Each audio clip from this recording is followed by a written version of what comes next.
Hi students, welcome back to my YouTube channel professor Shubham Tiwari. आज हमारा economics का revision का जो सीरीज चालू होने वाला था उसमें से फर्स्ट चैप्टर जो हम लोग ने पिक किया फॉर्म्स ऑफ मार्केट, एक छोटा सा चैप्टर है जिसमें लिमिटेड क्वेश्चंस दिए गए और जो क्वेश्चंस पूछे जाएंगे वो डायरेक्टली इस चैप्टर से पूछे जाएंगे। इसलिए जो फर्स्ट चैप्टर मैंने पिक किया वो है हमारा फॉर्म्स ऑफ मार्केट। अगर आप हमारे यूट्यूब चैनल पर न्यू है तो चैनल को सब्सक्राइब कीजिए एंड बेल आइकन को क्लिक कीजिए ताकि आपको लेटेस्ट वीडियो का अपडेट मिलता रहे। तो चलिए स्टार्ट करते हैं।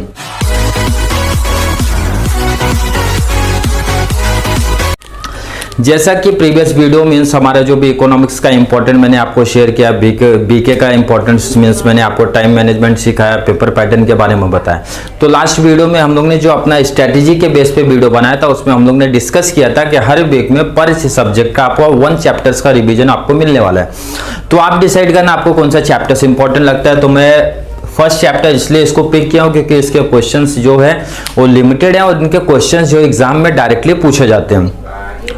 और ऑलरेडी ये आपका जो चैप्टर्स है पहले भी आपको ये चैप्टर्स था फॉर्म्स ऑफ मार्केट, लेकिन एक इसमें जो एक्स्ट्रा ऐड हुआ है वो ऐड हुआ है ओलिगोपोली मार्केट आपका ऐड हुआ है। तो प्रीवियस जो आपके बोर्ड एग्जाम के क्वेश्चंस पेपर थे उसमें कौन से ईयर में कौन सा क्वेश्चन आया वो भी मैं यहाँ पे आपका हाईलाइट करूंगा।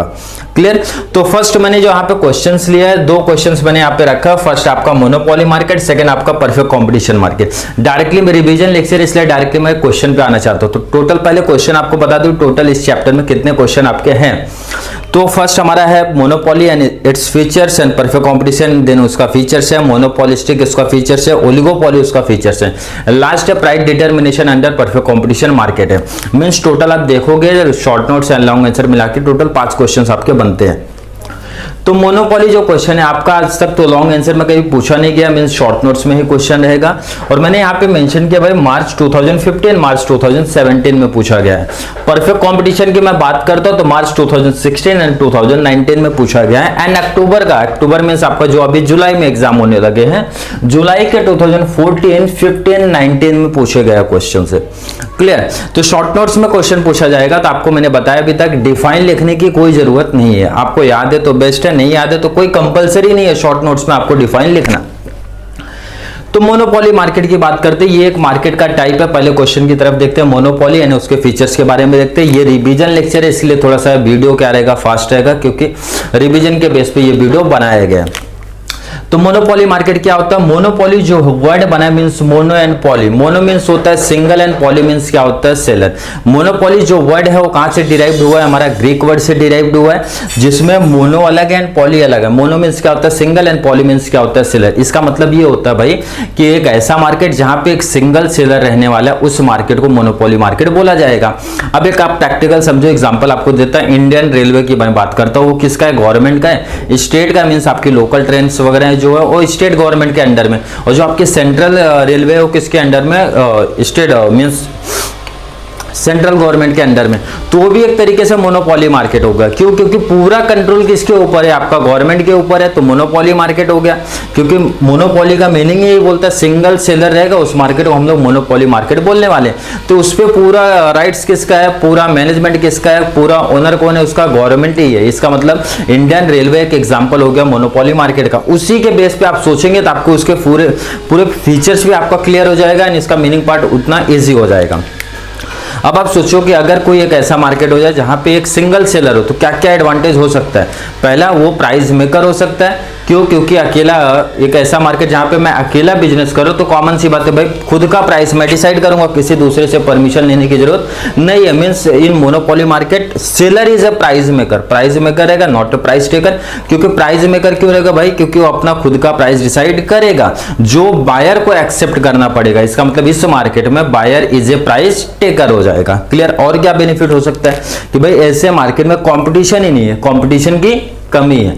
दूसरा क्या? आपका क्लोज सब्स्टिट्यूट्स नहीं है। आपका क्लोज सब्स्टिट्यूट्स नहीं भाई, वही ऑप्शन है, आपको वहीं से जाना है। सब्स्टिट्यूट्स है बट मैंने यहां बोला क्लोज सब्स्टिट्यूट्स नहीं, मींस उसके आसपास का सब्स्टिट्यूट्स आपको नहीं मिलने वाला है। मोनोपोली आपने ऑलरेडी पढ़ा रहेगा तो फटाफट इसका मीनिंग पार्ट देख लेते हैं भाई। क्या बोला गया? The term monopoly derived from the Greek word. Already मैंने आपको ये बता दिया कि जो मोनोपोली वर्ड है कहां से डिराइव्ड हुआ है? Greek word. ग्रीक में क्या बोलते हैं? मोनो। मोनो मींस क्या होता है? मोनो मींस क्या होता है? सिंगल। एंड पॉली मींस क्या होता है? सेलर। तो ऑलरेडी आपको बता दिया। तो हमारा क्या हो गया? मोनोपोली का एटलीस्ट मीनिंग पार्ट पार्ट थोड़ा सा क्लियर हो, क्या हो गया, मोनोपोली जो है ग्रीक से डिराइव्ड हुआ है, mono mean single and poly mean seller, hence monopoly mean single seller. Monopoly market is there is only one seller, वो तो ऑलरेडी बता दिया, मीनिंग पार्टी बता रहे भाई कि एक ऐसा मार्केट जहां पे सिंगल सेलर और ए वन प्रोड्यूसर, मतलब एक ही बंदा रहेगा जो प्रोड्यूसर रहेगा, और a one firm, it is said to be a monopoly market. Common सी बात है, आप चाहे कुछ भी बोलो, सेलर बोलो, प्रोड्यूसर बोलो, फर्म बोलो, कुछ भी बोलो, इंडस्ट्री बोलो, बात वही हो गई, एक ही रहने वाले हैं। बट यहाँ पे नेक्स्ट की बात करते हैं, monopoly mean single seller. Who has, भाई अगर सिंगल सेलर रहेगा तो एक एडवांटेज ये भी है, who has complete control over the supply of a commodity in a market, पूरा कंट्रोल लग सकता है सप्लाई पे, उसके ऊपर डिपेंड भाई कितना सप्लाई करना है, कितना सप्लाई नहीं करना, ये एडवांटेज रहता है single seller means monopoly market का। नेक्स्ट बात करते हैं, there is no close substitutes, already मैंने बता दिया सिंगल सेलर है, अकेला मैं बेचने वाला बंदा हूं तो यहां पे सब्स्टिट्यूट्स नहीं मिलने वाले हैं, close. Next, due to absence of competition is a monopoly is a price maker not a price taker. भाई जब यहाँ पे ऑलरेडी मैंने बता दिया सिंगल सेलर हूं मैं अपने मार्केट में, कोई और बंदा कंपटीशन में नहीं है मेरे, तो मैं खुद की प्राइस डिसाइड करूंगा। इसका मतलब ये कि मोनोपोलिस्ट बोले तो सेलर वो क्या हो जाएगा, आपका price maker not a price taker, खुद का प्राइस मेकर हो जाएगा not a price taker. Price taker कौन हो जाएगा, बायर हो जाएगा। क्लियर, तो मोनोपोली का आपका क्या होगा, मीनिंग पार्ट क्लियर होगा। फीचर्स की बात करते हैं, देखना मीनिंग अगर आपका जितना परफेक्ट है, फीचर्स आपका फटाफट कंप्लीट हो जाएगा।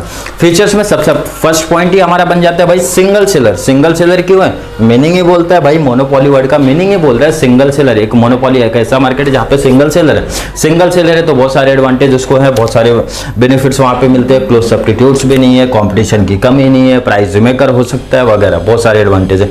तो कंटेंट कोई भी एक वहां पे आप ऐड कर सकते हो। Large number of buyer, but buyer तो बहुत सारे बराबर, जैसे इंडियन रेलवे का मैं एग्जांपल दिया, गवर्नमेंट का भाई ओनर है, मैनेजमेंट वगैरह सब उनके अंडर में, बट जानने वाली पब्लिक क्या है, मींस बायर क्या है, बायर तो बहुत सारे हैं। और बायर क्या होते हैं, प्राइस टेकर होते हैं, जो प्राइस डिसाइड किया जाएगा टिकट का वो पब्लिक को एक्सेप्ट करना पड़ेगा, then buyer is a price taker in monopoly market. Price maker में क्या होता है, सेम आपको वही बताया, प्राइस खुद गवर्नमेंट डिसाइड करेगी, मींस मोनोपोलिस्ट डिसाइड करेगा, मींस सेलर डिसाइड करेगा, hence seller is a price maker in monopoly market because he is decided his own price rule, अपना खुद का प्राइस रूल डिसाइड करता है बंदा, इसलिए वो क्या हो जाता है, प्राइस मेकर। अब प्राइस मैं खुद डिसाइड करता हूं अपनी मर्जी से, तो प्रॉफिट कितना कमाने वाला हूं, प्रॉफिट मैक्सिमाइजेशन, मैक्सिमम प्रॉफिट कमाऊंगा। तो इसी के बेस पे ये भी पॉइंट आपका बन जाता है, प्रॉफिट भी बहुत सारा कमाने वाला हूं। नेक्स्ट इंपॉर्टेंट पॉइंट, क्योंकि इसके बेस पे भी क्वेश्चन आपके बनते हैं, प्राइस डिस्क्रिमिनेशन। प्राइस डिस्क्रिमिनेशन का ये मतलब होता है भाई कि सेम गुड्स एंड सर्विसेज के लिए डिफरेंट बायर को अलग अलग मींस डिफरेंट चार्जेस पे करने पड़े हैं। फॉर एग्जांपल की मैं बात करता हूँ, ट्रेन्स की एग्जांपल की बात करता हूँ भाई, यहाँ पे जो स्कूल के स्टूडेंट्स होते हैं, स्कूल के कॉलेजेस के स्टूडेंट्स जो होते हैं, उनको कंसेशन मिलता है, बट वो भी क्या कर रहे हैं, ट्रेवलिंग कर रहे हैं भाई, किससे, ट्रेन से कर रहे हैं। तो यहाँ पे क्या होगा, उनको कंसेशन मिला, लेकिन सर्विसेज क्या है, सेम प्रोवाइड किया जा रहा है। आप ऐसा बहुत सारे जगह पे देखोगे, गर्ल्स को भी ऐसा स्कीम मिलता है, मीन्स उनका भी प्राइस डिस्क्रिमिनेशन, प्राइस क्या रहता है, थोड़ा कम रहता है। या फिर आप दूसरा एग्जांपल देख सकते हो, सीनियर सिटीजन की आप बात करो, उनको भी ऑलरेडी मींस प्राइस डिस्क्रिमिनेशन के अंडर में है, उनको भी प्रोवाइड किया जाता है, मींस उनका पैसा कम चार्ज होता है। बहुत सारी जगह पे आप ऐसा देखोगे प्राइस डिस्क्रिमिनेशन। किसी ने आपको पूछा प्राइस डिस्क्रिमिनेशन क्या होता है, तो आपको प्राइस डिस्क्रिमिनेशन का ये मतलब पता ना, सिंपल सा मतलब हो गया भाई, सेम गुड्स एंड सर्विसेज के लिए डिफरेंट बायर को डिफरेंट चार्जेस जो पेमेंट करना पड़ता है। फॉर एग्जांपल मैंने आपको सबसे बेस्ट दिया, स्टूडेंट का आप याद रखना, स्टूडेंट को कंसेशन फॉर्म मिलता है, लेकिन सर्विस वो भी पूरा कंप्लीट मींस उनको मिल रहा है, लेकिन उनका चार्जेस कितना है, चार्जेस तो कंसेशन के रेट पे उनको मिल रहा है। तो ये हो गया हमारा प्राइस डिस्क्रिमिनेशन वाला part. No close substitutes, already meaning part में आ चुका है, क्लोज सब्स्टिट्यूट से नहीं है। सब्स्टिट्यूट्स बोले तो जैसे आपने देखा रहेगा, T and coffee, Pepsi and Cola, ये क्या सब्स्टिट्यूट्स मींस उसी प्राइस पे आपको मिलने वाले हैं। बट यहाँ पे ऐसा पॉसिबल है क्या, नहीं पॉसिबल है। आप ट्रेन का कंपेयर टैक्सी से कर सकते हो, बस से कर सकते हो, नहीं, क्यों, क्योंकि उसका चार्जेस क्या है, ज्यादा है चार्जेस। तो इस केस में यहाँ पे नो क्लोज सब्स्टिट्यूट्स, क्लोज नहीं लिखा है, नो क्लोज लिखा है, क्लोज तो नहीं है सब्स्टिट्यूट्स। नेक्स्ट यहाँ देखो, no distinction between firms and industry, उसका रीजन यहाँ पढ़ लियो भाई कि एक ऐसा मोनोपोली, एक ऐसा मार्केट है जहाँ पे सिंगल सेलर रहेगा, सिंगल बायर, सिंगल सेलर रहेगा, सिंगल प्रोड्यूसर रहेगा एंड सिंगल फर्म रहेगा। इसका मतलब क्या है भाई, no distinction between firms and industry. Firms and industry अलग अलग नहीं है, एक ही है, मतलब एक ही बंदा बनाने वाला है, एक ही बंदा बेचने वाला, मीन्स यहाँ पे इंडस्ट्री भी एक ही है एंड फर्म भी एक ही रहने वाले, डिफरेंट नहीं होने वाले। नेक्स्ट पॉइंट की तरफ हम लोग देखते हैं, तो control over the market supply, already meaning part में हुआ है भाई। अगर मैं सिंगल सेलर हूं, अगर मेरा सिंगल सेलर है तो पूरा कंट्रोल अपने मार्केट सप्लाई पे मैं रखने वाला हूं। क्लियर है, पूरा कंट्रोल होने वाला है। नेक्स्ट बात करते हैं डिमांड कर। डिमांड कर किसके अंडर में रहता है भाई, सेलर के हाथ पर रहता है। सेलर को क्या करना है, ज्यादा में सेलर को क्या इस केस में क्या करना है, ज्यादा डिमांड बढ़ाने का, मीन्स वो क्या करेगा, प्राइस लो कर देगा। प्राइस लो कर देगा तो पब्लिक क्या करेगी, डिमांड चैप्टर आपने देखा रहेगा, प्राइस लो होगी तो पब्लिक फटाफट क्या करेगी, उसको परचेस करेगी, मीन्स डिमांड उसकी करेगी। प्राइस इस केस में जैसे ही लो हुआ, प्राइस जैसे ही लो हुआ, डिमांड क्या हो गया, डिमांड बढ़ गया। इसका मतलब मैं ये बोल सकता हूँ इन मोनोपोली मार्केट डिमांड कर पर जो स्लोप है वो कौन सा है, डाउनवर्ड है। डिमांड चैप्टर में ऑलरेडी आपने थोड़ा बहुत तो बेसिक क्लियर रहेगा वहां पे। तो डिमांड कर इस केस में यही होता है, प्राइस अगर सेलर ने क्या किया, लो किया, आपका डिमांड फटाफट इंक्रीज हो जाएगा। नेक्स्ट बात करते हैं बैरियर्स टू एंट्री। तो ये ऑलरेडी आपको समझ गया रहेगा कि इस मार्केट में एंट्री करना बहुत ही डिफिकल्ट है। क्यों डिफिकल्ट है, क्योंकि बहुत सारे आपके यहाँ पे टेक्निकल इश्यू आने वाले हैं, फाइनेंशियल इश्यू आने, मीन्स बहुत सारा पैसा चाहिए, बहुत सारा टेक्नोलॉजी चाहिए, बहुत सारा लीगल पेपर वगैरह की जरूरत यहाँ पे पड़ती है। तो मीन्स इस मार्केट में एंट्री करना काफी ज्यादा डिफिकल्टीज है। तो ये आपके हो गए features of monopoly market. Example की मैं बात करता हूं, टोटल पॉइंट्स देखते हैं कितना किया हम लोग ने, 1 2 3 4 5 6 7 8 9 10। तो एग्जाम में आपको 10 पॉइंट्स नहीं करने भाई, अगर 4 मार्क्स का आ रहे तो आपको 8 पॉइंट्स ही करना है। आप कोई भी 2 पॉइंट्स को ऑप्शन रख सकते हो, बट आप प्राइस डिस्क्रिमिनेशन को मत रखना क्योंकि ये इंपॉर्टेंट पॉइंट है। क्लियर। तो 8 पॉइंट्स मैंने बता दिया, आपको कवर कर लेना है। आपको बता दिया ऑलरेडी, मैंने बता दिया इन 2015 एंड 2017 में ये क्वेश्चन आया था। नेक्स्ट बात करते हैं perfect competition market. Perfect competition market में पहले पढ़ने से पहले एक चीज आप जान लो कि ये प्रैक्टिकल मार्केट नहीं है भाई। क्यों, क्योंकि इसके बहुत सारे रूल्स एंड रेगुलेशन फीचर्स ऐसे बात बोलते हैं जो प्रैक्टिकल अभी तक तो पॉसिबल नहीं है। क्या होता है ये मार्केट, ये मार्केट की 3 खासियत है, 3 से 4 फीचर्स ऐसे हैं जिसकी वजह से ये मार्केट का पॉसिबल नहीं हो पाता है। पहला बोलते हैं कि एक ऐसा मार्केट है जहां पे बहुत सारे सेलर हैं, प्रैक्टिकल है, हो सकते हैं बहुत सारे सेलर हैं ऑलरेडी मार्केट में, बहुत सारे बायर भी है, प्रैक्टिकल ये भी पॉइंट ठीक है। होमोजेनियस प्रोडक्ट की बात करते हैं भाई। होमोजेनियस प्रोडक्ट का मतलब होता है same in size, colour, taste, habit वगैरह सब, मतलब जितने भी प्रोडक्ट का शेप, डिजाइन, कलर वगैरह सब है, सब सेम होना चाहिए। तो ऐसा देखोगे कौन से मार्केट में दिखेगा, तो शायद मुझे लगता है एक ही मार्केट में आपको दिखने वाला, प्रिंटिंग वगैरह की दुकान पे दिखने वाला है। लास्ट और एक चीज बोलते हैं कि भाई single price rule, other field में आपको दिखेगा नहीं दिखेगा। प्रिंटिंग के मार्केट में कुछ चीजें चलो ठीक है, होमोजेनियस प्रोडक्ट का रूल आपका कॉपी हो रहा है भाई, प्रिंटिंग पेपर वो इतना ही है वगैरह, एंड चार्जेस भी उतना ही है, मीन्स सिंगल प्राइस का रूल फॉलो करता है। बट आगे भी कुछ रूल्स है जिसकी वजह से, मीन्स कुछ फीचर्स में इन्होंने डाला है जिसकी वजह से प्रैक्टिकल नहीं है, थ्योरेटिकल कॉन्सेप्ट है ये। तो मैंने कंडीशन क्या बताया, एक बेसिक ऊपर से मैंने बता दिया कि परफेक्ट कंपटीशन के लिए 4 कंडीशन आप फॉलो कर लो, 4 नहीं तो 3 भी फॉलो कर लो तो भी वो हो जाएगा। पहले तो लार्ज नंबर ऑफ बायर है, लार्ज नंबर ऑफ सेलर है, होमोजेनियस प्रोडक्ट है, सिंगल प्राइस रूल है। ये हो गया आपका परफेक्ट कंपटीशन मार्केट हो गया। अब एक चीज आपको समझना है, सिंगल प्राइस रूल। अब यहां पे आपने क्या देखा था, मोनोपोली में बंदा प्राइस में करे, क्यों, क्योंकि अपना खुद का प्राइस डिसाइड करता है वो। बट इस मार्केट में क्या हम लोग ने पढ़ रहे, सिंगल प्राइस रूल पढ़ रहे। इसका मतलब क्या होता है भाई, कोई भी सिंगल सेलर अपना खुद का प्राइस नहीं डिटरमाइन कर सकता, अपना खुद का प्राइस नहीं डिसाइड कर सकता है। तो इसका मतलब क्या है भाई, कि इनका मतलब ये परफेक्ट कंपटीशन मार्केट में जो प्राइस डिटरमाइन किया जाता है वो किसके बेस पे डिसाइड किया जाता है, market demand and market supply के बेस पे, जिसके बेस पे लास्ट वाला क्वेश्चन आप देखने वाले हो, price determination under perfect competition market. तो वहां पे आप ये देखोगे कि जो परफेक्ट कंपटीशन में प्राइस डिटरमाइन किया जाता है, जो परफेक्ट कंपटीशन में प्राइस डिटरमाइन किया जाता है, किसके बेस पे ये डिसाइड होता है, market demand and market supply के बेस पे डिसाइड किया जाता है। वहां पे आप डिटेल में देखोगे इक्विलिब्रियम प्राइस के बेस पे डिसाइड किया जाता है। बट यहाँ पे आपको बस इतना समझना है भाई कि जो सेलर रहेगा वो प्राइस नहीं डिसाइड करेगा, seller is also a price taker in perfect competition market. आपको ये भी ध्यान में रखना है। तो इसके फटाफट मीनिंग पार्ट के तरफ ध्यान देते हैं। Perfectly competitive market is one which large number of buyer, पहला कंडीशन सेटिस्फाई किया, लार्ज नंबर ऑफ सेलर्स है of a homogeneous product. Means देखो मैंने वही चीज आपको बता दिया था, लार्ज नंबर ऑफ बायर हो गए, लार्ज नंबर ऑफ सेलर हो गए, विथ होमोजेनियस प्रोडक्ट हो गए, इसको बोलते हैं परफेक्ट कॉम्पिटिशन मार्केट बोला जाता है। सेकंड की बात करते हैं, so that no individual firm can influence the price of commodity. ये ऑलरेडी मैं बता चुका हूं, तक कोई अकेला बंदा प्राइस को लेके कोई भी इफेक्ट नहीं डाल सकता, कोई भी इन्फ्लुएंस नहीं कर सकता है। क्यों? क्योंकि जो प्राइस डिटरमाइन किया जाता है वो मार्केट के थ्रू किया जाता है, मार्केट डिमांड एंड सप्लाई के थ्रू किया जाता है, जो कि फर्म को, जो कि सेलर को, जो कि प्रोड्यूसर को एक्सेप्ट करना पड़ता है। नेक्स्ट बात करते हैं भाई, both buyer and sellers possesses perfect knowledge in about the market condition. मतलब जो दोनों की बात यहाँ पे हो रही है भाई, मार्केट मींस सेलर की बात कर रहे हो लोग, बायर की बात कर रहे हो, दोनों को मार्केट कंडीशन के बारे में परफेक्ट नॉलेज होना चाहिए, प्राइस के बारे में, क्वालिटी के बारे में, नहीं तो प्रॉब्लम्स क्रिएट हो सकती है। मतलब सेलर उसको हो सकता है भाई ज्यादा प्राइस में सेल कर दे, इम्परफेक्ट नॉलेज का ये रिजल्ट हो सकता है। इसीलिए बोल रहा है दोनों को परफेक्ट नॉलेज होना चाहिए, मीन्स उसके प्राइस के रिगार्डिंग एंड क्वालिटी के रिगार्डिंग।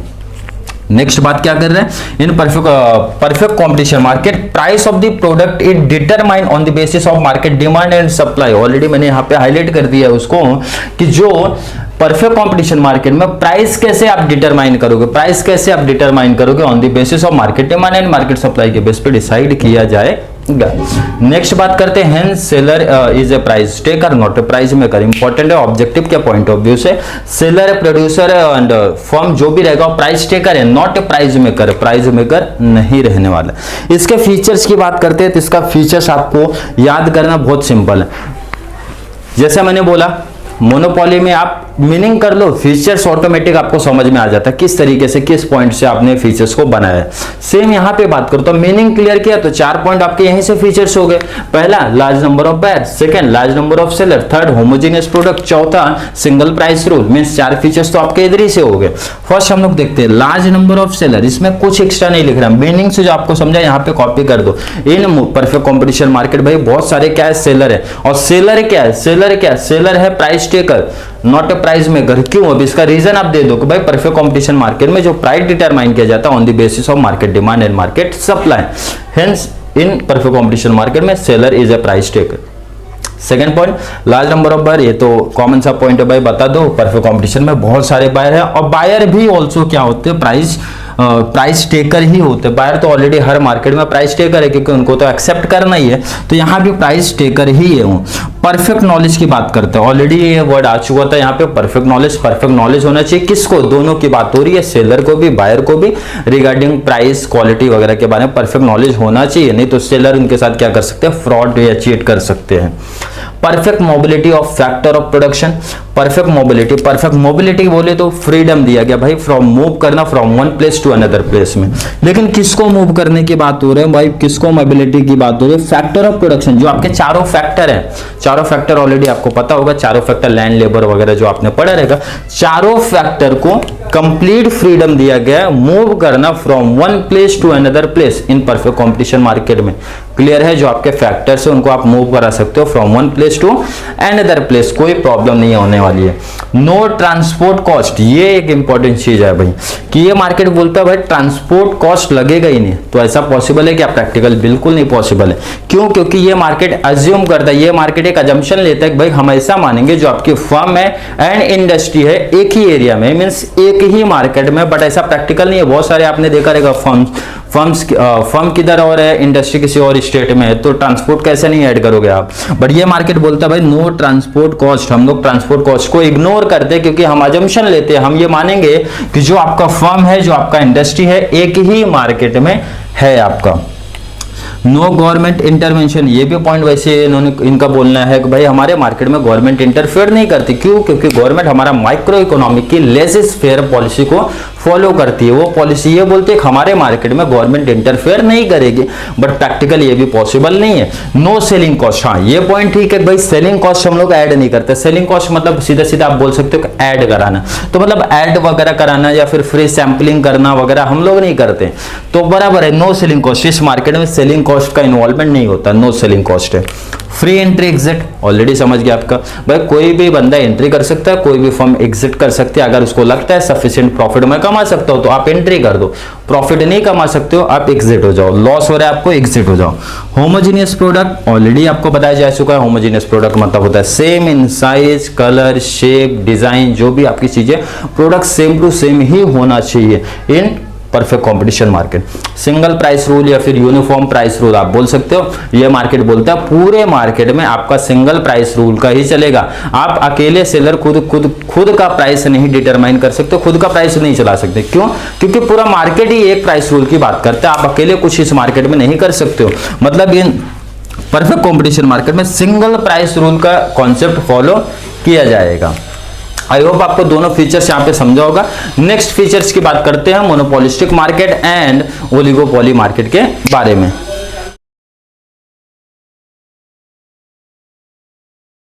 दो मार्केट हो गया हमारा। थर्ड मार्केट की बात करते हैं मोनोपोलिस्टिक कंपटीशन। ये आपका पूछा गया था मार्च 2014, मार्च 2016, मार्च 2018 एंड 2020 की बात करते हैं।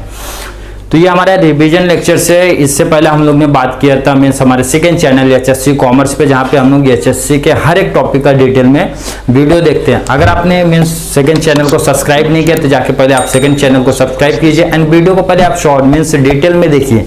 ये रिवीजन लेक्चर है जिसकी वजह से वीडियो काफी ज्यादा फास्ट रहेगी वीडियो। तो मोनोपोलिस्टिक कंपटीशन क्या? फर्स्ट हमारा था मोनोपोली, सेकंड हमारा था परफेक्ट कंपटीशन मार्केट। तो ये जो मोनोपोलिस्टिक कंपटीशन है ये दोनों का मिक्सअप है। दोनों का मिक्सअप में कुछ फीचर्स आपको मोनोपोली का इसमें दिखेगा, कुछ फीचर्स आपको इसमें परफेक्ट कंपटीशन का भी दिखने वाला है। तो फर्स्ट देखते हैं इस टॉपिक को दिया किसने? Professor E.S. चैम्बरलिन ने दिया था। Stated this concept of his book theory of monopolistic competition. Important objectives वगैरह में पूछा जाता है कि मोनोपोलिस्टिक कंपटीशन किसने दिया था, कौन से ईयर में दिया था, और इन बुक का नाम क्या था? तो theory of monopolistic competition which was published in 1933 में पब्लिश किया गया था। सेकंड में मैंने क्या बताया, शॉर्ट में बता दिया भाई, some features of monopoly market and some features of perfect competition market. तो in this market there are some features of monopoly market and some features of perfect competition market acting together, मतलब work एक साथ काम करते हैं। This mixture of two market gives birth of a new forms of market known as monopolistic competition। मतलब दोनों market mix होकर एक न्यू मार्केट क्रिएट करते हैं, एक न्यू मार्केट बनाते हैं, जिसको हम लोग बोलते हैं मोनोपोलिस्टिक मार्केट। और मोनोपोलिस्टिक जो कंपटीशन आप मार्केट में देखते हो ना, यही मोनोपोलिस्टिक है। बहुत सारे सेलर है, बहुत सारा कंपटीशन मींस ये मार्केट है। Another type of market structure is monopolistic competition which is very realistic in nature। मतलब रियलिटी में है भाई, ये थ्योरेटिकल कॉन्सेप्ट नहीं है। थ्योरेटिकल तुम्हारा सिर्फ परफेक्ट कंपटीशन मार्केट है। फीचर्स फटाफट देख लेते हैं। मैंने एग्जांपल दिया भाई, आप जो मार्केट देखते हो ये मोनोपोलिस्टिक मार्केट है। Large number of seller, common सी बात है भाई, बहुत सारे सेलर है और हर बंदा अपने अपना प्रोडक्ट को क्या कर रहा है, प्रोडक्शन कर रहा है, मीन्स बना रहा है, और वो अपने प्रोडक्ट का प्राइस खुद डिसाइड भी करता है। मतलब seller is also a price maker in monopolistic competition. जो लेकिन जो प्राइस डिसाइड करता है ना, अपने कॉम्पिटिटर को देखते हुए करता है, ऐसा नहीं कुछ भी डिसाइड किया। क्योंकि कंज्यूमर यहाँ पे डिमांड कर, तुम्हारा क्या है, जो डिमांड कर पे डाउनवर्ड है। मतलब अगर तुमने प्राइस ज्यादा हाई किया तो क्यों? क्योंकि ऑप्शन अवेलेबल है, पब्लिक दूसरी दुकान पे भाग के जाएगी भाई, दूसरी जगह ऑप्शन अवेलेबल है। इसलिए जो प्राइस भी डिटरमाइन किया जाता है ना भाई, तो अपने कॉम्पिटिशन लेवल को देखते हुए, अपने प्रोडक्ट का ब्रांड इमेज ये सब देखते हुए डिसाइड करती है। लार्ज नंबर ऑफ बायर, तो ऑलरेडी हर मार्केट में लार्ज नंबर ऑफ बायर ही है। बायर क्या होते हैं? प्राइस टेकर होते हैं। Close substitutes, example Pepsi and Cola का एग्जांपल देख लो। क्लोज सब्स्टिट्यूट्स मतलब इस मार्केट में बहुत ही क्लोज सब्स्टिट्यूट्स मिलने वाले हैं। तो एग्जांपल आप देख सकते हो, पेप्सी एंड कोला का एग्जांपल आप देख सकते हो। मतलब इन मोनोपोलिस्टिक कंपटीशन में मींस आपको क्या दिखने वाला है? क्लोज सब्स्टिट्यूट्स दिखने वाला है भाई, एक दूसरे को कंपटीशन देने वाले हैं बहुत ज्यादा ही। कॉन्सेप्ट ऑफ ग्रुप्स, तो इसमें इन्होंने चैम्बरलिन ने ये कॉन्सेप्ट दिया था, कॉन्सेप्ट ऑफ ग्रुप्स की बात किया था। जो भी इंडस्ट्री सेम प्रोडक्ट का मींस बनाती है, प्रोडक्शन करते हैं, मेडिसिन कंपनीज वगैरह को, जैसे एग्जांपल देख सकते हो, मेडिसिन कंपनीज आइडेंटिकल ऑलमोस्ट उनका रहता है, जो भी मेडिसिन से रहता है। इसीलिए जो चैम्बरलिन था, उन्होंने जो भी उस तरीके की फर्म्स थी उनको एक ग्रुप नाम दे दिया था, मींस कॉन्सेप्ट ऑफ ग्रुप वाला कॉन्सेप्ट। डिमांड कर्व ऑलरेडी मैंने बता दिया भाई, अगर तुमने प्राइस को हाई किया तो पब्लिक दूसरे के पास जाएगी, मतलब तुम्हारा डिमांड क्या हो जाएगा, लो। तो इसका मतलब जो डिमांड कर्व है मोनोपोलिस्टिक कंपटीशन में, वो डाउनवर्ड की तरफ जाती है, क्योंकि पब्लिक के पास सब्स्टिट्यूट्स यहाँ पे अवेलेबल है। सेलिंग कॉस्ट की बात करते हैं, बहुत सारा खर्चा करते हैं, आपने देखा रहेगा, पेप्सी का एग्जांपल देख लो, आपको कितना सारा ऐड दिखने वाला है। तो सेलिंग कॉस्ट मतलब जो खर्चा हमारा किस पे किया गया, ऐड पे किया गया, फ्री सैंपलिंग पे किया गया, एग्जीबिशन वगैरह पे किया गया, सब सेलिंग कॉस्ट का पार्ट है। क्योंकि किसी भी प्रोडक्ट में सबसे ज्यादा पैसा आज के करंट टाइम पे, आज के करंट मार्केट में सेलिंग कॉस्ट पे लगता है। देखा रहेगा आपने टीवीज वगैरह पे बहुत सारे ऐड, न्यूज़पेपर पे, मैगजीन्स पे, फ्री सैंपलिंग पे, एग्जीबिशन पे वगैरह, तो ये सब सेलिंग कॉस्ट का पार्ट है। सेलिंग कॉस्ट क्यों किया जाता है, ताकि हमारा जो सेल हो वो इंक्रीज होना चाहिए। तो हमारा जो कॉस्ट होता है, कोई भी प्रोडक्ट का जो कॉस्ट होता है, इसको बनाने के लिए जो खर्चा मीन्स प्रोडक्शन कॉस्ट, ये इंक्लूड और करता है किसको, सेलिंग कॉस्ट को भी इंक्लूड उसमें ऑलरेडी करता है। फ्री एंट्री एंड एग्जिट की बात करता है, ऑलरेडी पढ़ चुके, फ्री एंट्री एग्जिट बनेगा। अगर आपको लगता है आप सफिशिएंट प्रॉफिट कमा सकते हो, आप एंट्री कर लो। आपको लगता है आप सफिशिएंट प्रॉफिट नहीं कमा सकते हो, आपको लॉस हो रहा है बिजनेस से, तो आप एग्जिट हो सकते हो। प्रोडक्ट डिफरेंशिएटेड मतलब आपका प्रोडक्ट क्या रहना चाहिए, डिफरेंट होना ही चाहिए। अब आपका देखा रहेगा हर एक कंपनी का अपना कुछ एक अलग फीचर्स होता है, जिसपे वो लोग ऐड के टाइम पे ज्यादा फोकस वहां पे देते हैं, ताकि कस्टमर उस फीचर्स की तरफ अट्रैक्ट हो जाए। तो मतलब हर प्रोडक्ट को अपना कुछ तो डिफरेंट रखना पड़ता है, क्योंकि हर प्रोडक्ट अपना पेटेंट, ट्रेडमार्क, कॉपीराइट वगैरह कराती है, तो आप सेम भी कॉपी तो कर नहीं सकते। इसका मतलब जो आपका प्रोडक्ट रहेगा वो डिफरेंट रहेगा। और जो मोनोपोलिस्ट कॉम्पिटिशन है, नॉन प्राइस कॉम्पिटिशन है। क्लियर है। इम्परफेक्ट नॉलेज तो ऑलरेडी परफेक्ट कंपटीशन में पढ़ा था। परफेक्ट नॉलेज, यहां आप क्या देख रहे हो, इम्परफेक्ट नॉलेज। बहुत टाइम पे ऐसा क्या होता है भाई कि किसी भी मार्केट में क्या होता है, मींस मोनोपोलिस्टिक मार्केट में प्राइस क्या हो गया, कम हो गया, लेकिन मुझे आइडिया नहीं था कि प्राइस कम हो गया, तो मैंने क्या किया भाई, सेम प्राइस पे ज्यादा परचेस कर लिया। क्यों? क्योंकि मुझे परफेक्ट नॉलेज नहीं था, मींस इम्परफेक्ट नॉलेज था प्राइस के बारे में। सेम ऐसा बहुत टाइम पे होता है क्वालिटी के बारे में, अगर आपको आइडिया नहीं तो सेलर आपको क्या करता है, या फिर आप प्राइस देके क्या जज करते हो, क्वालिटी को जज करते हो। तो ये बहुत सारे एग्जांपल आप देख सकते हो इम्परफेक्ट नॉलेज का। इसका मतलब होता है भाई आपको परफेक्ट नॉलेज होना चाहिए मार्केट कंडीशन के बारे में, प्राइस के बारे में, क्वालिटीज वगैरह के बारे में। बट बहुत सारे केसेस में क्या होता है, हमारा इम्परफेक्ट नॉलेज होता है। तो ये आपका हो गया मोनोपोलिस्टिक कंपटीशन मार्च 2014, 16, 18, 20 मीन सबसे ज्यादा मार्च के पेपर में ये पूछा गया क्वेश्चन मोनोपोलिस्टिक। ओलिगोपोली मार्केट आपको मैंने क्या बताया था, ये भाई आपका न्यू मार्केट है। न्यू मार्केट ये साल ऐड हुआ था, अभी तक तो पूछा नहीं गया, बट आने वाले टाइम पे पूछा जाएगा। ओलिगोपोली मार्केट क्या होता है, ये भी सेम जैसा मोनोपोली आपने पढ़ा, mono mean single, poly mean seller, same यहाँ भी वही है। ओलिगो एंड पॉली, पॉली तो आपको पता है सेलर है, ओलिगो मतलब होता है फ्यू, फ्यू मतलब कुछ सेलर की बात हो रहा है। जो term oligopoly derived from the Greek word से ये भी डिराइव्ड हुआ है। Oligo, oligo means few and poly, poly means क्या होता है आपका सेलर। हेंस ओलिगोपोली मींस क्या हो जाता है भाई, एक ऐसा मार्केट जहां पे कुछ सेलर है, फ्यू सेलर्स हैं। It is that market where there are few sellers in the market producing either a homogeneous product or differentiated product। या तो homogeneous product की बात करेंगे या तो differentiated product की बात करेंगे। homogeneous product की क्यों बात हो रहा है, अभी आगे एग्जांपल्स भी देखने वाले हैं। फॉर एग्जांपल पहले देखो इसमें कौन कौन सी कंपनीज आती हैं, इसका एक एग्जांपल भी आप देख सकते हो भाई। 10 से कम कंपनीज है अपना, तो इसको मैं ओलिगोपोली मार्केट बोल सकता हूँ। क्लियर। फॉर एग्जांपल किसकी बात हो रही है, सीमेंट कंपनीज की बात हो रही है, तो सीमेंट आपने देखा रहेगा भाई, हर कंपनीज का वही रहता है, तो आप होमोजेनियस प्रोडक्ट ही बोल सकते हो। गैस एजेंसी की बात कर लो, गैस एजेंसी भी आपको कमी दिखने वाली है इंडिया में। तो ये सब मार्केट किस में आते हैं, हमारे ओलिगोपोली मार्केट में आते हैं। नेक्स्ट हम बात करते हैं फीचर्स ऑफ ओलिगोपोली मार्केट की। फर्स्ट हमारा पॉइंट क्या हो गया, फ्यू सेलर्स। ये आपका मीनिंग पार्ट से आता है, क्योंकि आपका जो ओलिगोपोली का मतलब है, ओलिगोपोली का मतलब ही था few seller. Oligo means few, poly means seller, मतलब ओलिगोपोली मार्केट में क्या रहेंगे, फ्यू सेलर्स रहेंगे। एग्जांपल आपको दे दिया, लेस देन 10 सेलर्स रहने वाले हैं, तो उस मार्केट को मैं बोलूंगा oligopoly market. Large number of buyer, तो ये तो ऑलरेडी चारों मार्केट में पड़ा कि बस सेलर कितने भी हो, बायर की संख्या क्या रहेगी, लार्ज ही रहेगी। और बायर इस मार्केट में क्या रहेंगे, प्राइस टेकर, तो बायर हर मार्केट में ही प्राइस टेकर है ऑलरेडी। सेलिंग कॉस्ट ऑलरेडी वही पॉइंट आप यहां पे भी कॉपी कर सकते हो भाई। ओलिगोपोली मार्केट आप देख सकते हो, सीमेंट कंपनी, इसका भी आपने ऑलरेडी ऐड देखा रहेगा टीवी वगैरह पे, तो वो लोग भी ऐड पे पैसा खर्चा करते हैं। क्यों करते हैं, ताकि उनका सेल्स क्या होना चाहिए, बढ़ना चाहिए, मतलब इनका भी सेलिंग कॉस्ट यहाँ पे आता है। एंट्री बैरियर्स देख सकते हो, क्यों रीजन भाई, अगर एंट्री इतना ईजी हो जाए तो बहुत सारे लोग एंट्री कर लेंगे ना, तो एंट्री हार्ड क्यों, मीन्स डिफिकल्टीज क्यों हो जाती है, क्योंकि वही सेम प्रॉब्लम, बहुत सारे मीन्स आपको पैसा चाहिए, फाइनेंशियल चाहिए, टेक्नोलॉजी अपनों को चाहिए बहुत सारा, एंड बहुत सारा लीगल एक्टिविटीज का इन्वॉल्वमेंट रहता है, टाइम कंज्यूमिंग प्रोसेस रहता है, मतलब एंट्री करना इतना ईजी नहीं है यहाँ पे, इस मार्केट में एंट्री करना इतना ईजी नहीं है। लैक ऑफ यूनिफॉर्मिटी, मतलब यहाँ पे ये बोला जा सकता है सीमेंट कंपनीज का ऐड देख रहा है आपने तो 2 से 3 कंपनीज का ऐड देखा है। क्यों देखा भाई? क्योंकि उनका टर्नओवर ज्यादा है, उनकी टर्नओवर ज्यादा है, सेल्स ज्यादा है, तो लोग क्या करते हैं, ऐड कराते हैं। तो बहुत सारी सीमेंट कंपनी है जिसका आपने ऐड ही नहीं देखा, मतलब इसका मतलब ये मैं बोल सकता हूँ भाई उनकी जो साइज है, उनका जो ग्रोथ है वो बिजनेस का क्या है, छोटा है। मतलब ये पॉइंट ये बोलता है, लैक मीन्स होता है भाई कमी है, यूनिफॉर्मिटी का मतलब यहाँ पे एग्जांपल बोलना चाहता है साइज वगैरह जो भी रहेगा उसका छोटा रहेगा। मतलब सीमेंट कंपनी में भी कोई अच्छी कंपनी भाई, अच्छा खासा इमेज है, अच्छा खासा उनका बिजनेस है, ग्रोथ वगैरह हुआ है, और बहुत सारी सीमेंट की कंपनी लेकिन वो छोटे पैमाने पे मीन्स छोटे स्केल पे। तो इस मार्केट में चीज की कमी है। अनसर्टेनिटी की बात हो रही है। क्यों अनसर्टेनिटी की बात हो रही है? देखो यहाँ पे क्या बोला गया, फ्यू सेलर्स है, अगर आप कोई भी प्राइस बढ़ाते हो या फिर सामने वाले ने प्राइस बढ़ा दिया तो उससे मेरे प्रोडक्ट पे भी इफेक्ट पड़ेगा। क्यों? क्योंकि जो सेलर है वो लिमिटेड है, एक तरीके से लिमिटेड सेलर है, तो बंदे ने मतलब सामने वाली कंपनी ने, सामने वाले प्रोड्यूसर ने क्या किया, अपने प्राइस में चेंज किया तो मेरे पे भी इफेक्ट पड़ेगा। मतलब या तो मुझे भी अपने प्लान्स एंड पॉलिसीज में चेंजेस करना पड़ सकता है। तो ये होता है अनसर्टेनिटी, मतलब आपका जो डिमांड कर्व है ना ऐसा फिक्स नहीं है कि मेरे बेस पे चलेगा, सामने वाले कॉम्पिटिटर के बेस पे भी चल सकता है। अदर से मोनोपोली में कैसा देखा था, मेरे पास ही ऑप्शन है, मतलब मेरे पास ही पब्लिक आएगी, मैं डिमांड को मींस प्राइस को चाहे हाई करूं चाहे लो करूं।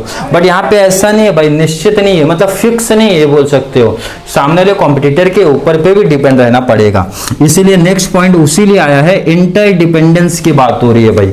डिपेंडेंस मींस इंटर डिपेंडेंस, तुमको अपने कॉम्पिटिटर के अकॉर्डिंग अपने प्लान्स पॉलिसीज वगैरह में सब में चेंजेस करना पड़ सकता है, क्योंकि लिमिटेड यहाँ पे सेलर है।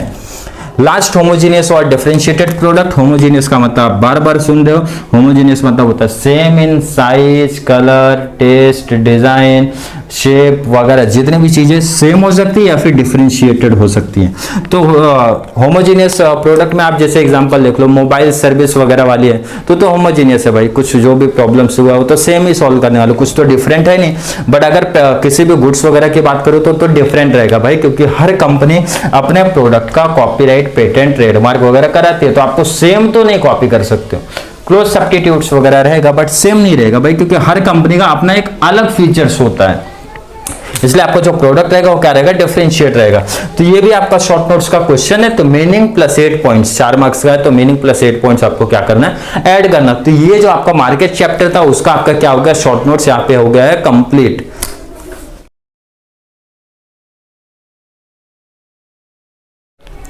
अब फॉर्म्स ऑफ मार्केट का हमारा शॉर्ट नोट्स कवर हो गया। अब हम बात करते हैं लॉन्ग आंसर की। तो लॉन्ग आंसर आपका एक ही क्वेश्चन बचता है last, price determination under perfect competition market, जिसके बारे में ऑलरेडी मैं वहां पे बता चुका हूं कि जितने भी मार्केट है उसमें seller is a price maker, but जो आपका परफेक्ट कंपटीशन मार्केट होता है वहां पे कौन प्राइस डिटरमाइन करता है, on the basis of market demand and market supply के बेस पे डिटरमाइन किया जाता है। ठीक है, अब ये आपका लॉन्ग आंसर में क्वेश्चन आएगा तो इसको आपको किस तरीके से रिप्रेजेंट भी करना वो भी आप देखो। फर्स्ट आपका मीनिंग पार्ट आएगा परफेक्ट कंपटीशन मार्केट का, लॉन्ग आंसर में आएगा मींस 8 मार्क्स का आपका क्वेश्चन है, तो आपको वहां पे परफेक्ट कंपटीशन का पहला मीनिंग रखना पड़ेगा। तो परफेक्ट कंपटीशन के मीनिंग में मैंने कंडीशंस आपको क्या बताया था, लार्ज नंबर ऑफ बायर है, लार्ज नंबर ऑफ सेलर है, विथ होमोजेनियस प्रोडक्ट कह रहते हैं। क्लियर? तो मीनिंग देखो आप वही कॉपी किया गया है।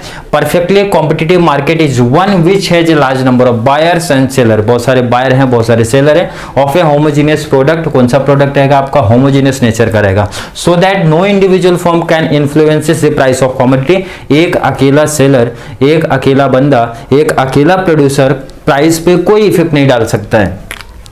और लास्ट में क्या बोला था, buyers and seller possesses perfect knowledge about the market condition, दोनों को परफेक्ट नॉलेज होना चाहिए मार्केट कंडीशन के बारे में। नेक्स्ट आता है हमारा इक्विलिब्रियम प्राइस। इक्विलिब्रियम प्राइस क्या होता है वो पहले हम लोग शेड्यूल देखते हैं, शेड्यूल के बाद देन इसको देखेंगे कि इक्विलिब्रियम प्राइस हमारा क्या होता है। तो शेड्यूल पहले मैं यहाँ पे देखो, शेड्यूल क्या बनाया मैंने, प्राइस पर यूनिट। तो जो प्राइस डिटरमाइन किया जाता है किसके बेस पे, डिमांड और सप्लाई के बेस पे। तो मैंने हमारा पहला सेकंड टेबल डिमांड आ गया, थर्ड टेबल सप्लाई आ गया। लास्ट हमारा रिलेशन क्या है उस टाइम पे, डीडी और एसएस का मतलब डिमांड एंड सप्लाई का क्या रिलेशन है। अब एग्जांपल में लिखता हूं, जो हमारा प्राइस है 100 से हुआ 200 से हुआ 300 से हुआ 400 से 5। तो प्राइस इस केस में क्या हो रहा है, इंक्रीज हो रहा है। तो प्राइस एंड डिमांड का रिलेशन आपको ऑलरेडी पता है कि प्राइस अगर इंक्रीज होता है तो डिमांड क्या होता है, डिक्रीज हो जाता है आपका। तो एग्जांपल ले लेता हूं मैं, 1000 पे कितना था ये क्वांटिटी डिमांड 5000। तो जब प्राइस इंक्रीज हुआ तो आपका क्वांटिटी डिमांड क्या हो जाएगा, डिक्रीज हो जाएगा। तो 5000 से कितना आपका हो जाएगा, ये 4000 हो जाएगा। प्राइस अगेन बढ़ रहा है तो ये फिर से डिक्रीज हो जाएगा, देन फिर से 2000 और लास्ट में 1000। मतलब मैं ये बोलूंगा कि जो हमारा प्राइस है क्वांटिटी डिमांड का रिलेशन कौन सा है, इनवर्स रिलेशन है, क्योंकि जब प्राइस ऑफ कमोडिटी इंक्रीज हो रही है तो क्वांटिटी डिमांड क्या हो रही है, आपकी डिक्रीज हो रही है। तो and second part, price and quantity supply का क्या रिलेशन है, तो इसका डायरेक्ट रिलेशन है। अगर प्राइस इंक्रीज होता है तो क्वांटिटी सप्लाई भी इंक्रीज होता है। तो आप यही डिमांड को रिवर्स कर दो, मतलब यह 1000 लिखा, तो ये इंक्रीज हुआ प्राइस तो आपका क्वांटिटी सप्लाइड भी इंक्रीज होएगा। फिर से अगेन 3000, 4000, 5000। क्लियर हो गया। अब इनके रिलेशन की बात करते हैं, दोनों का कंपेयर आप करो, कौन सा आपको ज्यादा दिख रहा है, डिमांड वाला। तो मतलब मैं ये बोल सकता हूँ जो आपका डीडी है वो ज्यादा है, means greater than is supply. Same second में देखते हैं, 4000 डिमांड है, 2000 सप्लाई है, तो डिमांड आपका ज्यादा दिख रहा है, तो डीडी आपका भाई ग्रेटर देन है सप्लाई से। यहाँ पे क्या हो रहा है, 3000 3000 दोनों आपका सेम है, तो DD equal to yes supply and demand, या इस केस में क्या हो जाता है आपका सेम। नेक्स्ट बात करते हैं आप, तो आपका जो क्वांटिटी डिमांड है वो आपका 2000 है, क्वांटिटी सप्लाई जो है वो कितना है 4000। तो यहाँ इस केस में DD is less than yes आपका बड़ा हो जाता है। लास्ट में भी वही है।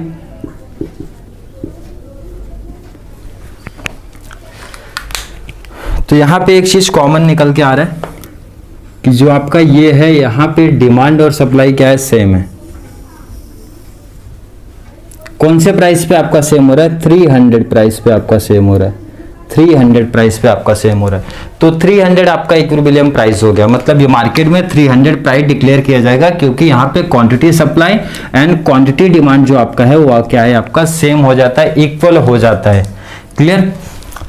तो इक्विलिब्रियम प्राइस क्लियर कर लेते हैं। Equilibrium price is the price at which quantity demanded is equal to quantity supply. मैंने वही चीज बोला कि quantity demanded is equal to quantity supply, वैसे प्राइस को क्या बोला जाएगा, इक्विलिब्रियम प्राइस बोला जाएगा। क्यों, क्योंकि यहाँ पे हम लोग ने क्या लिखा था, price of the product under perfect competition market is influenced by both buyers and seller and equilibrium price is determined on the basis of interaction of demand and supply. जो इक्विलिब्रियम प्राइस फाइंड आउट किया जाएगा, determine किया जाएगा, किसके base पे, demand और supply के base पे फाइंड आउट आपका यहाँ पे किया जाता है। शेड्यूल के बेस पे आपको क्या करना है, डायग्राम बनाने का है। तो डायग्राम देखते हैं, वाई एक्सिस पे आपका प्राइस ऑफ कमोडिटी रहेगा, एक्स एक्सिस पे आपका quantity demand and quantity supply रहता है। तो प्राइस आप देखो ना कितना देके रखा है, 100, 200, 300, 400, 500। क्वांटिटी डिमांड एंड सप्लाई मैंने कितने से लिया था, 1 से 5000, 1 से 5000, तो मतलब 1000, 2000, 3000, 4000 एंड 5000। क्लियर हो गया। डिमांड की बात करते हैं, 100 पे कितना है, 5000, 100 पे कितना है आपका 5000 है। यहां पे 200 पे कितना है, 4000, 200 पे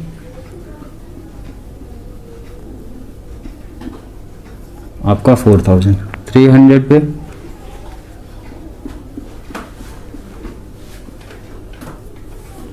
3000, 400 पे 2000 और 500 पे 1000।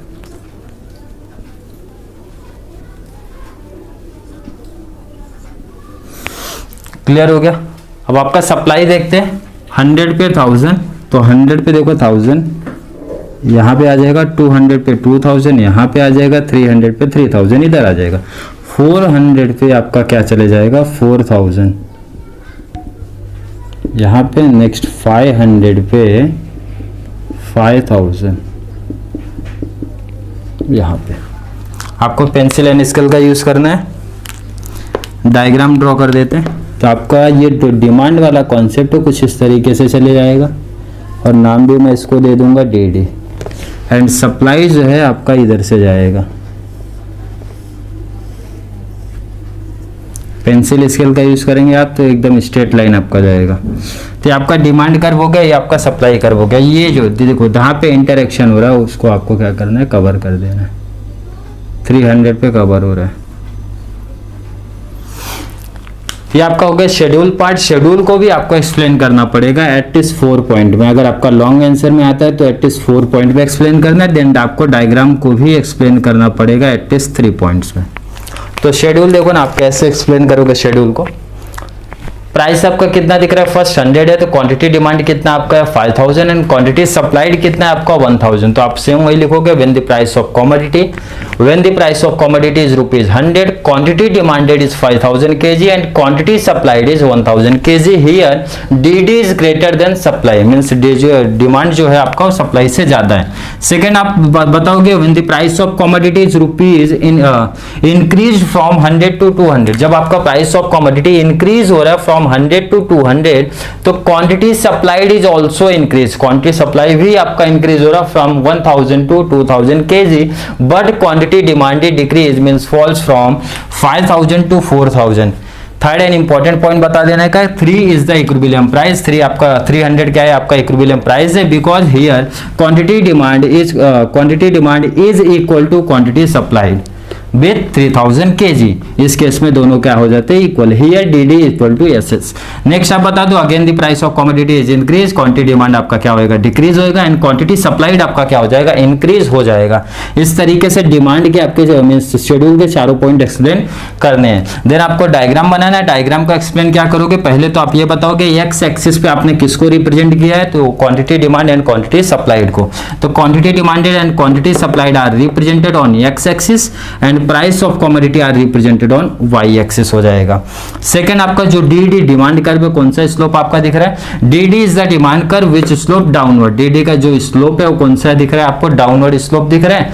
एंड एस जो आपका स्लोप है वो कौन सा दिख रहा है, अपवर्ड। तो ये ऑलरेडी आपने demand, law of demand and law of supply में किया रहेगा कि डी का स्लोप डाउनवर्ड है from left to right, S का स्लोप अपवर्ड है from left to right. Next आपको यहाँ पे नाम देना है इक्विलिब्रियम पॉइंट का, ई का, क्योंकि यहाँ पे इंटरसेक्शन हो रहा है डिमांड एंड सप्लाई। तो ये आपका क्या हो गया, इक्विलिब्रियम पॉइंट हो गया, जहां पे आपका quantity means demand curve and supply curve intersect हो रहा है। क्लियर हो गया कि नहीं। एंड 300 आपका क्या हो गया, इक्विलिब्रियम प्राइस, एंड ये 3000 आपका क्या हो गया, equilibrium quantity demanded and quantity supplied. तो इस तरीके से आपको लॉन्ग आंसर में price determination under perfect competition का जो क्वेश्चन आएगा इस तरीके से, means meaning, equilibrium price, schedule को देन एक्सप्लेन करना है, डायग्राम को एक्सप्लेन करना है। तो चलिए नेक्स्ट पार्ट देखते हैं। अभी हमारे नेक्स्ट पार्ट क्या है मेरे बच्चे, डिफाइन और एक्सप्लेन वाला पार्ट है। मींस आपको एक्सप्लेन करना पड़ेगा, मींस कोई भी एक टर्म देगा, जैसा मैंने पेपर पैटर्न में आपको बताया था। तो फर्स्ट मैंने लिया यहाँ पे मोनोपोली, जो आपका आया था अक्टूबर 2014। फर्स्ट मैं आपको बता दूं कि जो आपका डिफाइन एंड एक्सप्लेन वाला पार्ट है वो आपका बहुत पड़ेगा सिंपल, अगर आपने short notes and long answer perfect करके रखा है तो जो मैंने टॉपिक आज स्टार्ट किया मींस फॉर्म्स ऑफ मार्केट का जो आपका रिवीजन वाला टॉपिक लिया, तो उसमें पहले मैंने इसीलिए शॉर्ट नोट्स लिया, लॉन्ग आंसर लिया, डिफाइन एक्सप्लेन को लास्ट में रखा, क्योंकि आप अगर अपोजिट उल्टा करते हो, आप डिफाइन एक्सप्लेन पहले रेक्टिफिकेशन मींस या तो समझ के जैसा भी आप प्रिपरेशन करते हो, बाद में शॉर्ट नोट्स में means long answer short notes में जाते हो तो अपोजिट पड़ेगा। क्यों? क्योंकि अगर मैंने मोनोपोली का फीचर शॉर्ट नोट्स में ऑलरेडी किया है, तो इसका मतलब मैंने क्या बताया था आपको एग्जाम में शॉर्ट नोट्स लिखने कैसे, उसका मीनिंग देन फीचर्स। मीनिंग किया है तो आपका ऑलरेडी डिफाइन और एक्सप्लेन वाला पार्ट रेडी हो गया। क्लियर, डिफाइन और एक्सप्लेन वाला पार्ट क्लियर होगा। और मैंने बताया था डिफाइन और एक्सप्लेन वाला जो पार्ट है आपको किस तरीके से वहां पे उसको रिप्रेजेंट करने का वहां पे। तो मोनोपोली वाला जो पार्ट था मैंने बोला था एटलीस्ट 2 मार्क्स का आपका टॉपिक है, तो 4 पॉइंट्स में मींस आपको 1 2 3 4 रखने का है। क्लियर है, जिसमें आपके कंटेंट नहीं है तो आप वहां पे 3 रख सकते हो, कोई इशू नहीं। अगर आपके पास और भी हैं आप और पॉइंट्स को लिख सकते हो तो 5 पॉइंट्स लिखिए, मींस एटलीस्ट 4 पॉइंट तो आपको करने का है। तो मोनोपोली का मैंने कोई एक्स्ट्रा यहाँ पे पॉइंट्स नहीं ऐड किया, जो आपने मींस ऑलरेडी आपका मीनिंग पार्ट में मैंने कराया था, फीचर्स वाले में पॉइंट लिया था वही सेम आपका यहाँ भी कॉपी किया है मैंने, वो देख लो एक बार, रिटर्न देख लेते हैं। मोनोपोली मार्केट में मैंने क्या बताया था, जो मोनोपोली है वर्ड जो है वो डिराइव्ड कहां से हुआ, ग्रीक वर्ड से डिराइव्ड हुआ, जिसमें मोनो अलग है एंड पॉली अलग है। Mono mean single and poly mean seller. तो फर्स्ट पॉइंट हमारा वही है, the term monopoly derived from the Greek word mono which mean single and poly which mean seller. First point हो गया, पहला पॉइंट हो गया क्लियर। सेकंड की बात करते हैं, मोनोपोली का मतलब क्या होता है, आगे अब सेम वही कॉपी हो रहेगा। Monopoly market, there is the only one seller और द वन प्रोड्यूसर और a one firm, it is said to be a monopoly market. ये वन प्रोड्यूसर रहेगा, वन सेलर रहेगा, वन फर्म रहेगा, उसको ही मोनोपोली मार्केट बोला जाता है। Hence monopoly means single seller who has complete control over the supply of a commodity in a market. Already हो चुका है ये सब चीजें, मतलब अकेला बंदा रहेगा तो पूरा सप्लाई पे पूरा कंट्रोल रखने वाला है। Next, there is no close substitutes of the commodity, कोई भी क्लोज सब्स्टिट्यूट्स नहीं है। जैसे मैंने एग्जांपल लिया था इंडियन रेलवे, आप एग्जांपल लिखना तो आप एग्जांपल भी लास्ट में ऐड कर सकते हो। एग्जांपल इंडियन रेलवे का आप एग्जांपल दे सकते हो, कोई भी क्लोज सब्स्टिट्यूट्स नहीं है। नेक्स्ट लास्ट क्या लिखा गया भाई, due to absence of competition monopolist is a price maker not a price taker. Objective के लिए भी इंपॉर्टेंट है ये पॉइंट। मोनोपोली मार्केट में सेलर होता है आपका price maker, not a price taker. तो देखो ना यहाँ पे कितना पॉइंट मैंने बनाया, 1 2 3 4 5, तो आपको 4 लिखना 4 लिखो, 5 लिखना तो 5 लिखो, ठीक है। एटलीस्ट 4 लिखोगे तो बेस्ट है। अगर 2 मार्क्स का है तो आपको 2 कंप्लीट पूरा मिलने वाला है। ये मोनोपोली आपका कभी पूछा गया था, अक्टूबर 2014 में, मींस डिफाइन और एक्सप्लेन वाले पार्ट में पूछा गया था। अब 2 की बात करता हूं, परफेक्ट कंपटीशन। ये मैंने लिखा है, ये अभी तक बोर्ड में पूछा नहीं गया। डिफाइन और एक्सप्लेन की मैं बात करूं, उसमें अभी तक नहीं पूछा गया है। पूछेगा तो कोई इशू नहीं है, क्योंकि मैंने ऑलरेडी इसको शॉर्ट नोट्स में प्रिपरेशन में किया है, तो ऑलरेडी वही पॉइंट्स मैंने क्या किया था, कॉपी किया था। अब परफेक्ट कंपटीशन में मैंने क्या बताया था भाई, 4 कंडीशन फॉलो कर लो, हो गया परफेक्ट कंपटीशन मार्केट हमारा बन गया। Large number of buyer, large number of seller, homogeneous product and single price rule. Clear है, यही बताया था। पॉइंट एक बार फिर से देखते हैं, perfectly competitive market is one which large number of buyers sellers of a homogeneous product, बहुत सारे सेलर है, बहुत सारे बायर है, किस चीज के, ऑफ ए होमोजेनियस प्रोडक्ट के। होमोजेनियस प्रोडक्ट में क्या बताया था, same in size shape design सब में सेम रहने वाला है आपका homogeneous product, so that no individual firm can influence the price of commodity. इसमें ऑलरेडी लॉन्ग आंसर में ही हम लोग ने देख लिया था कि जो प्राइस डिटरमाइन किया जाता है परफेक्ट कंपटीशन मार्केट में, किसके बेस पे डिसाइड किया जाता है, market demand and market supply के बेस पे डिसाइड किया जाता है। तो यहाँ पे ये बोला जा सकता है भाई, कोई भी no individual firm can influence, कोई भी इंडिविजुअल फर्म, कोई भी इंडिविजुअल सेलर, कोई भी इंडिविजुअल प्रोड्यूसर इन्फ्लुएंस नहीं करेगा प्राइस ऑफ कमोडिटी को लेके। प्राइस अपना खुद का चेंजेस नहीं कर सकते, कोई इफेक्ट नहीं पड़ने वाला है। Hence both buyers and seller possesses perfect knowledge of the market condition. Already बता चुका हूं, परफेक्ट नॉलेज होना चाहिए दोनों को, बायर को भी सेलर को भी। नेक्स्ट की बात करते हैं, पॉइंट नंबर 4 की बात करते हैं, perfect competition market price of the product is determined on the basis of market demand and market supply. जो प्राइस डिटरमाइन किया जाएगा, जो प्राइस डिसाइड आपका किया जाता है परफेक्ट कंपटीशन मार्केट में, किसके बेस पे, मार्केट डिमांड के बेस के और मार्केट सप्लाई के बेस पे डिसाइड किया जाएगा। Hence seller is a price taker not a price maker. Objective में ध्यान देना, मोनोपोली में प्राइस मेकर है, परफेक्ट कंपटीशन में प्राइस टेकर है। क्यों? क्योंकि प्राइस कौन डिसाइड करता है, मार्केट डिमांड और मार्केट सप्लाई के बेस पे डिसाइड किया जाता है। परफेक्ट कंपटीशन मैंने बताया अभी तक का 2014 से 2009 मींस 20 तक का किसी भी डिफाइन एक्सप्लेन में नहीं पूछा गया था। नेक्स्ट, मार्केट आपका चैप्टर का मेन फॉर्म्स ऑफ मार्केट, पहले तो मार्केट का बारे में मार्च 2015 में रखा गया है आपका मार्केट का मीनिंग पार्ट। मार्केट क्या होता है, तो मार्केट ये ऑलरेडी आपको पता होना चाहिए कि मार्केट क्या है भाई। मार्केट ये एक ऐसी जगह, सिंपल सा आप बोल सकते हो, जहां पे बायर्स एंड सेलर आते हैं, गुड्स एंड सर्विसेज को एक्सचेंज करते हो, चाहे डायरेक्टली चाहे फिर इनडायरेक्टली। क्लियर हो गया, उस जगह को हम लोग क्या बोलते हैं, मार्केट बोलते हैं। मीनिंग देखते हैं, वही सबसे लिखा गया भाई, market refers to an arrangement through which buyers and seller come in contact, जहां पे बंदे क्या होते हैं, कांटेक्ट होते हैं विद ईच अदर डायरेक्टली और इनडायरेक्टली। भाई चाहे डायरेक्ट आ जाए चाहे फिर इनडायरेक्ट आ जाए, क्लियर है, वो मैटर नहीं, दोनों ऑप्शन दिया गया भाई, डायरेक्ट भी इनडायरेक्ट भी आप बोल सकते हो। And exchange goods and services takes place among them, मतलब गुड्स एंड सर्विसेज एक्सचेंज होना चाहिए, चाहे वो डायरेक्टली चाहे फिर इनडायरेक्टली, वैसे प्लेस को हम लोग क्या बोलते हैं, मार्केट बोलते हैं। नेक्स्ट बात करते हैं, it may not have a fixed location, ऐसा कंपलसरी नहीं है कि फिक्स लोकेशन आपका होना चाहिए, but covers the entire area of the demand and supply, but पूरा एरिया कवर करना चाहिए अपना डिमांड एंड सप्लाई का। नेक्स्ट पॉइंट की बात करता है, there must be competition in the market which में है परफेक्ट और इम्परफेक्ट। क्या बोला गया भाई, कंपटीशन होना चाहिए, competition, there must be competition in the market, competition होना चाहिए विच में है परफेक्ट और इम्परफेक्ट, चाहे वो परफेक्ट हो या फिर इम्परफेक्ट हो। तो यहाँ पे मार्केट का देखो मैंने 3 ही पॉइंट लिखा है, तो 3 पॉइंट यहाँ पे इनफ हो जाते हैं, क्योंकि आपके सिलेबस के हिसाब से 3 ही पॉइंट बनते हैं यहाँ पे। क्लियर हो गया। नेक्स्ट अगर लिखना है तो आप टाइप्स करके ऐड कर सकते हो। चौथा अगर आपका लिखना है तो 4 पॉइंट आपको बनाने हैं, तो चौथा आप ऐड कर दो भाई। मार्केट के इतने टाइप्स होते हैं, कितने 4 टाइप्स जो आपके मेन है सिलेबस में, वो आप दिखा सकते हो। चौथा पॉइंट आपका यहाँ पे ऐड हो जाएगा। नेक्स्ट बात करते हैं क्वेश्चन नंबर 4, प्राइस डिस्क्रिमिनेशन। जब मैंने मोनोपोली लिया था, मोनोपोली का ये फीचर्स है प्राइस डिस्क्रिमिनेशन, वहां मैंने बोला भी था इंपॉर्टेंट है, क्योंकि एग्जाम में भी पूछा जाता है 2 मार्क्स का। देखो मार्च 2016 में आपको ये क्वेश्चन रखा गया था, प्राइस डिस्क्रिमिनेशन। इसका मतलब मैंने सिंपल से वर्डिंग में बताया था, सेम है गुड्स एंड सर्विसेज के लिए डिफरेंट बायर को डिफरेंट चार्ज किया जाता है। फॉर एग्जांपल मैंने इंडियन रेलवे का दिया था भाई, रेलवे जो हमारे स्टूडेंट्स होते हैं, जो हमारे सीनियर सिटीजन होते हैं, उनको कंसेशनल रेट पे वो चीज प्रोवाइड की जाती है। इसी को मैं सीधा बोल सकता हूं प्राइस डिस्क्रिमिनेशन। क्लियर है। मीनिंग पढ़ लेते हैं, मीन्स क्या क्या आपको किस तरीके से लिखने का। देखो इधर भी मैंने क्या किया, 1 2 3 पॉइंट्स रखे हैं, देखते हैं। Price discrimination implies charging different prices, वही सेम चीज बोला भाई, charging different prices for the same product या सर्विसेज, सेम प्रोडक्ट या सर्विसेज के लिए to the different buyer, different prices to the different buyer for the same product और services. Clear हो गया। तो monopolist being a price maker, monopolist means seller कौन होता है, प्राइस मेकर होता है। He can charge different prices to the different consumer for the same product on the basis of the time and place. अलग time के base पे भी, place के बेस पे भी वो क्या कर सकते हैं, बंदा सेम प्रोडक्ट के लिए अलग अलग चीजें, अलग अलग चार्ज ले सकता है, रिसीव कर सकता है।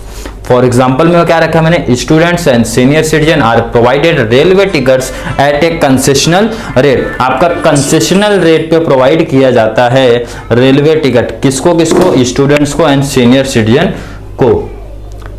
क्लियर हो गया। 3 पॉइंट्स आपको इस तरीके से क्या करना, प्राइस डिस्क्रिमिनेशन का याद करना। तो यहाँ पे मैंने क्या करा दिया, 4 डिफाइन और एक्सप्लेन वाले पार्ट आपका करा दिए। नेक्स्ट देखते हैं। तो नेक्स्ट डिफाइन और एक्सप्लेन वाले पार्ट की बात करते हैं। तो ये चैप्टर से मींस फॉर्म्स ऑफ मार्केट का आपका प्रोडक्ट डिफरेंशिएशन पूछा गया था, अक्टूबर 2019 का क्वेश्चन। मींस मैंने बताया आपको जो भी प्रीवियस ईयर के क्वेश्चंस पूछे गए वही मैंने डिफाइन और एक्सप्लेन वाले पार्ट को लिया है। तो प्रोडक्ट डिफरेंशिएशन जो आप पार्ट है, ये एक पॉइंट था किसका, मोनोपोलिस्टिक कंपटीशन का एक पॉइंट था, जिसमें हम लोग ने देखा था कि हर एक कंपनी अपने प्रोडक्ट में कुछ तो डिफरेंट रखती है। डिफरेंट किसको लेके रखती है, अपने साइज को लेके, क्वालिटी को लेके, प्राइस को लेके, मतलब इस तरीके से कुछ ना कुछ अपने प्रोडक्ट में डिफरेंशिएट करना ही पड़ता है। अदरवाइज मींस होमोजेनियस प्रोडक्ट आप वहां पे नहीं बना सकते हो।